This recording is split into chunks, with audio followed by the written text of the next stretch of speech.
A very good morning to all of you children. Welcome back. Today children will move ahead with the topic of useful insects. इस chapter में हम किसके बारे में पढ़ रहे हैं?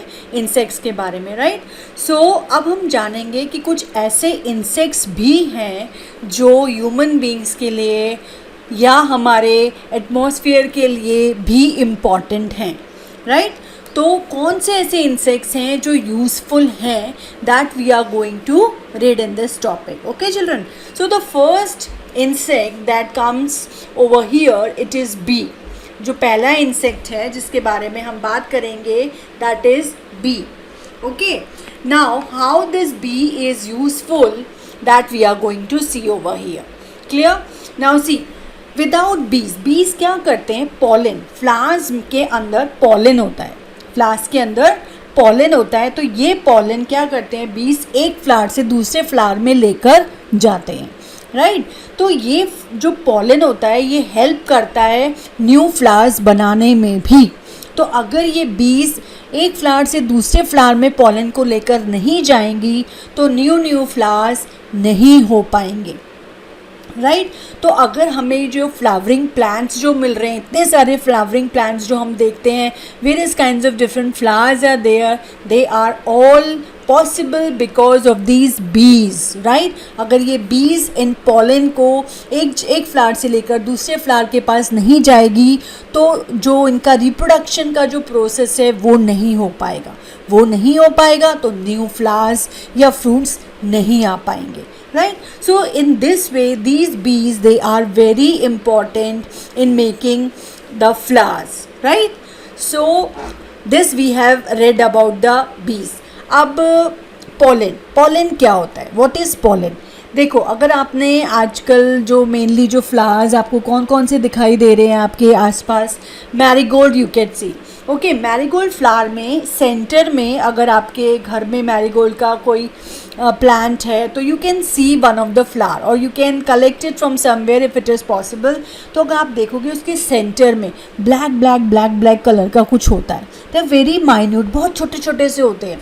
जो बीच में सेंटर में फ्लावर के ब्लैक कलर के होते हैं, दे आर पॉलन, वो होते हैं पॉलन. यही पॉलन इंसेक्ट लेकर जाते हैं एक फ्लावर से दूसरे फ्लावर में. Okay children, so now we are going to discuss about dragonfly. अब ये ड्रैगन फ्लाई कैसे हेल्प करती है? ये ड्रैगन फ्लाई क्या करती है कि ये मॉस्किटोज़ को खा जाती है, राइट? मॉस्किटोज़ इसका खाना होते हैं, वो मॉस्किटोज़ को खा जाती है. तो उस तरीके से ये मॉस्किटोज़ की जो पॉपुलेशन होती है, ठीक है, उसको कंट्रोल में रखती है. अब मॉस्किटोज़ हमारी बॉडी के लिए हार्मफुल है. मॉस्किटोज़ हमारा ब्लड सक कर लेते हैं and they can even lead to a number of diseases, right? Mosquitoes malaria का वायरस कैरी करते हैं या और दूसरे वायरस भी कैरी करते हैं. सो दे कैन मेक अस सिक, वो हमें बीमार कर सकते हैं. तो ड्रैगन फ्लाई क्या करती है? उन मॉस्किटोज़ को अपना खाना बनाती है, वो उसका खाना होते हैं.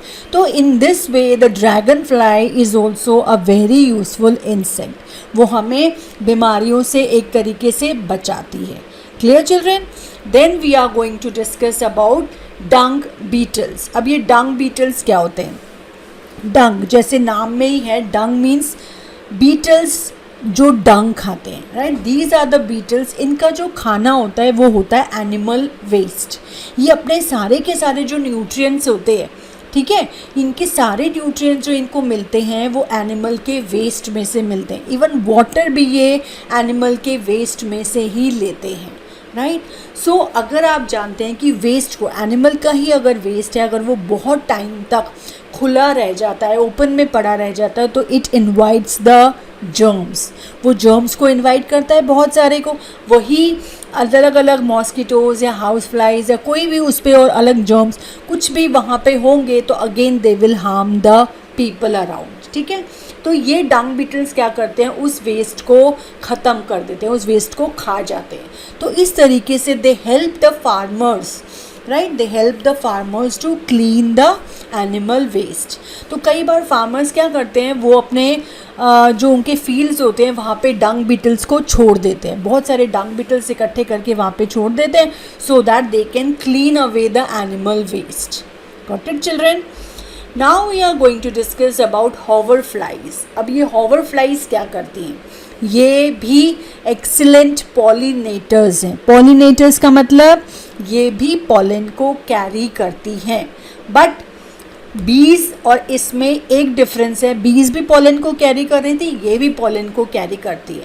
बट इसमें क्या डिफरेंस है? ये प्रीडेटर्स है, मीन्स ये कुछ इंसेक्ट्स को अपना खाना भी बनाती हैं। कौन से इंसेक्ट्स को? मेनली वो इंसेक्ट्स जो प्लांट को हार्म पहुंचा सकते हैं, राइट? वो कोई भी ऐसा इंसेक्ट जो प्लांट को हार्मफुल हो सकता है, which is known as a pest. उनको पेस्ट कहा जाता है। जो भी इंसेक्ट्स जो हैं या जो भी जर्म्स जो हैं वो इंसेक्ट को प्लांट को हार्म करते हैं, they are known as pest. तो ये हॉवर फ्लाइज क्या करती हैं? पॉलन को तो कैरी करती हैं, प्लस ये उन इंसेक्ट्स को भी खा जाती हैं। ये उन इंसेक्ट्स को भी किल कर देती हैं, उनको अपना खाना बना लेती हैं। So in this way they help the plants. दो तरीके से हॉवर फ्लाई जो है प्लांट को हेल्प कर रही है। एक तो उसके रिप्रोडक्शन में, दूसरा उसको पेस्ट से बचाने में, राइट? एक जैसे लीफ हॉपर नाम का एक पेस्ट है, वो उसको खा जाती है हॉवर फ्लाई, और उस तरीके से प्लांट को सेव करती है। Right children?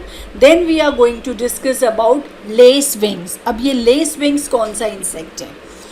Now these insects they are helpful when they are young. Now infestation यानी कि अगेन पेस्ट होते हैं, मीन्स छोटे छोटे कीड़े लग जाते हैं। कई बार बहुत सारे क्रॉप्स जब खड़े होते हैं, फील्ड्स में रेडी होते हैं, या कोई भी प्लांट्स हैं उसमें कई बार छोटे छोटे से कीड़े लग जाते हैं। तो इन कीड़ों से छुटकारा पाने के लिए गार्डनर्स क्या करते हैं? एक बकेट भर के लेस विंग्स के जो एग होते हैं वो वहाँ पे डाल देते हैं, ठीक है? They hatch and eat every pest inside. तो ये क्या होते हैं? इस एग्स में से लेस विंग्स बाहर आते हैं कुछ टाइम बाद, और आसपास जितने भी पेस्ट हैं, जितने भी ऐसे कीड़े हैं जो उस क्रॉप को हार्म कर सकते हैं, उस सबको ख़त्म कर देते हैं। कौन? Lacewings. Again they are farmers' friends. ये भी फार्मर्स को हेल्प करते हैं पेस्ट्स को ख़त्म करने में। पेस्ट क्या है ये आपको समझ आना चाहिए। पेस्ट क्या है? पेस्ट है स्मॉल इंसेक्ट्स होते हैं जो क्रॉप्स को या प्लांट्स को ख़त्म करते हैं, खा जाते हैं, ख़राब कर देते हैं, राइट? सो इनको कौन ख़त्म कर देता है? हॉवर फ्लाइज भी ख़त्म करते हैं और लेस विंग्स भी ख़त्म करते हैं। Now we are going over to honey bees यानी कि मधुमक्खी, राइट? Flowering plants. अगेन ये हनी बीज भी क्या करते हैं? They are the best pollinating agents. Insects हैं ये बेस्ट पॉलिनेटिंग, इनका भी काम है पॉलन को कैरी करना, राइट? और हनी बीज एक और चीज़ हमें देते हैं। क्या देते हैं? हनी देते हैं, जो अगेन एक बहुत इम्पॉर्टेंट चीज़ है हमारे लिए। क्लियर? हनी, शहद आप लोग लेते हैं, you should take honey. It is very very good for health, right children? So this honey we get from the honey bee. Now the last, it is silk moth. This insect is reared on mulberry leaves. It makes silk with the help of its saliva. वो अपने थूक से, अपने saliva से silk बनाता है ये insect, right? This silk giving stage is called cocoon.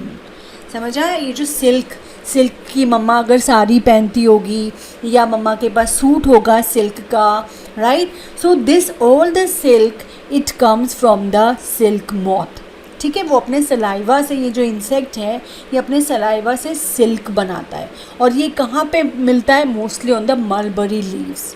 Clear children? So this we had talked about some of the useful insects. ये कुछ ऐसे इंसेक्ट्स की हमने बात की जो यूजफुल प्रूफ होते हैं, right? Now also insects are having some harmful effects also. ये तो हम सब जानते हैं कि इंसेक्ट्स हमारे लिए हार्मफुल भी प्रूव होते हैं बहुत बार। अब कैसे प्रूव होते हैं, कब होते हैं, that we are going to see. Okay, now the first, अब हम सब जानते हैं जब कोई भी इंसेक्ट, कोई भी मच्छर हमें जब बाइट कर जाता है, हमें काट जाता है, तो हम बहुत सारी डिजीज़ेस से सफ़र कर सकते हैं, जैसे मलेरिया, डेंगू, चिकनगुनिया। ये सारी की सारी जो डिजीज़ेस हैं ये मॉस्किटो बाइट से होती हैं। ये कोई पर्टिकुलर टाइप के मच्छर अगर हमें काट जाते हैं तो we may suffer from malaria और डेंगू और द चिकनगुनिया, राइट। अब कुछ इंसेक्ट्स हैं लाइक टर्माइट्स के बारे में हमने बात की थी। टर्माइट्स दीमक जो होती है वो क्या करती है, अगर लकड़ी का वुडन फर्नीचर है आपके घर में, कबर्ड्स हैं, राइट, वार्डरोब है, आपकी चेयर है, टेबल है, तो वो दीमक अगर वुडन फर्नीचर में लग जाती है, टर्माइट जो ये इंसेक्ट है, अब वो पूरा का पूरा वुडन फर्नीचर को खा जाता है, ख़राब कर देता है, right. Then we have third is lice. जू होती है, सिर में जुएँ हो जाती हैं कई बार, राइट। दैट जू it is known as lyase.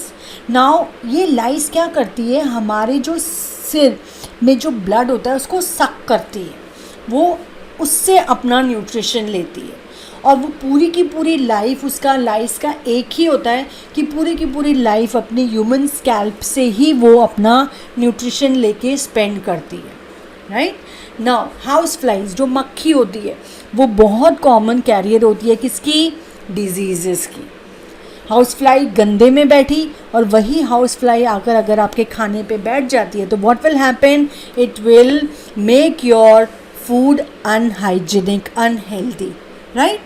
They fly and sit on the garbage, sputum, fishes and then sit on the clean surface and the food. And thus इस तरीके से जो हाउस फ्लाइज हैं, मक्खियाँ होती हैं, वो इन्फेक्शन को स्प्रेड करती हैं। समझ आया? Yes. Then bed bugs. Bed bugs क्या होते हैं? बेड बग्स होते हैं जो कई बार खटमल जो होते हैं, खटमल बोलते हैं उनको हिंदी में। They are also blood sucking insects. ये हमारे ब्लड में कई बार जो खटमल होते हैं वो हमारे ब्लड को सक करते हैं, in that way they take the nutrition. Cockroach तो देखे हैं आपने सबने। Cockroaches they are carriers of, they are the carriers of bacteria. They it can again lead to various disease. आपने देखा होगा कि कॉकरोचेस जो हैं वो आपके ड्रेन्स में से या इसमें से कई बार निकल के आ जाते हैं। तो कॉकरोचेस जो ड्रेन्स में से आ रहे हैं तो that is very dirty thing. अगर ये कॉकरोच घर में आ जाता है या फ्लोर पे है या कहीं पे आप किचन के स्लैब पे या कहीं पे भी किसी भी खाने की फूड आइटम में चला गया या उसको उसके ऊपर चला गया, then what will happen, it will destroy that food, right. उसको अनहेल्दी बना देगा। अगर हमने वो फूड खा लिया then what will happen, we may fall sick, हम बीमार पड़ सकते हैं ऐसा खाना खाने से। इसलिए हमें हमेशा अपना खाना जो है ढक कर रखना चाहिए, right. Now what are the simple steps by which we can keep the insects away. कौन कौन सी ऐसे सिंपल स्टेप्स हैं जिससे हम इंसेक्ट्स को अपने से दूर रख सकते हैं, right. Now, some steps to keep away the insects are: make sure that your house is clean and dry. अपना घर हमें हमेशा साफ रखना है, सूखा रखना है। गीला गीला यहाँ पे पानी गिरा दिया, वहाँ पे पानी गिरा दिया, राइट, या कहीं पे भी पानी भरकर हमें नहीं रखना है। Because these insects they breed very fast, बहुत जल्दी मल्टीप्लाई होते हैं इन डर्टी वाटर स्पेशली, राइट। तो इनसे बचने के लिए हमें अपना घर हमेशा नीट एंड क्लीन रखना है। Then seal entry, deny access to new invaders by making sure potential entry points are sealed off. मतलब बाहर से कोई मॉस्किटो अंदर नहीं आ सके उसके लिए हमें अपने जो मेन डोर्स होते हैं या अपनी विंडोज़ पे नेट लगवा लेते हैं हम लोग, राइट। नेट्स होती हैं अपनी विंडोज़ पे भी, मेन डोर्स पे भी, so that the mosquitoes they do not enter into our house. Then we can even try chemical free strategies to solve the pest problem. कई बार जो कीड़े होते हैं जो क्रॉप्स को भी ख़राब करते थे, राइट, तो वही कीड़े घर में भी लग जाते हैं। मेनी टाइम्स दीवारों में लग जाते हैं, दीमक लग जाती है, या दूसरे टाइप के कीड़े होते हैं जो शुरू कर देते हैं दीवारों को ख़त्म कर देना। तो उसके लिए कई बार हमें केमिकल ट्रीटमेंट करना पड़ता है जो हमें बाहर से किसी को बुलवा के we can do that. choose lower risk pesticides. If problem persists, try the techniques which will minimize the health risk. अब हम अगर ऐसी कोई प्रॉब्लम हो गई, कुछ पेस्ट आ गए हैं हमारे घर में, कुछ ऐसे कीड़े आ गए हैं जो डिस्ट्रॉय कर रहे हैं वॉल्स को या वुडन फर्नीचर को या दूसरी चीज़ों को, तो हमें अगर पेस्टिसाइड्स यूज़ करने हैं तो हमें बहुत लो क्वांटिटी वाले जो केमिकल्स होते हैं, पेस्टिसाइड्स होते हैं, वो यूज़ करने चाहिए, क्योंकि घर में number of things are there which if these pesticides even they are harmful because they contain chemicals. तो ये केमिकल्स अगर बाई चांस फूड में भी चले जाते हैं या घर के किसी भी चीज़ पे रह जाते हैं तो again they might prove harmful. So this was all about this chapter number 4, children, and with this we have completed the course for the first assessment. I hope you all have understood up till now. Okay children, start learning one by one chapters. First complete your work. I know most of you have completed your work, but still some students are left who have not sent me the work. Right children, those who have completed their work should start learning the chapters. Okay children, thank you.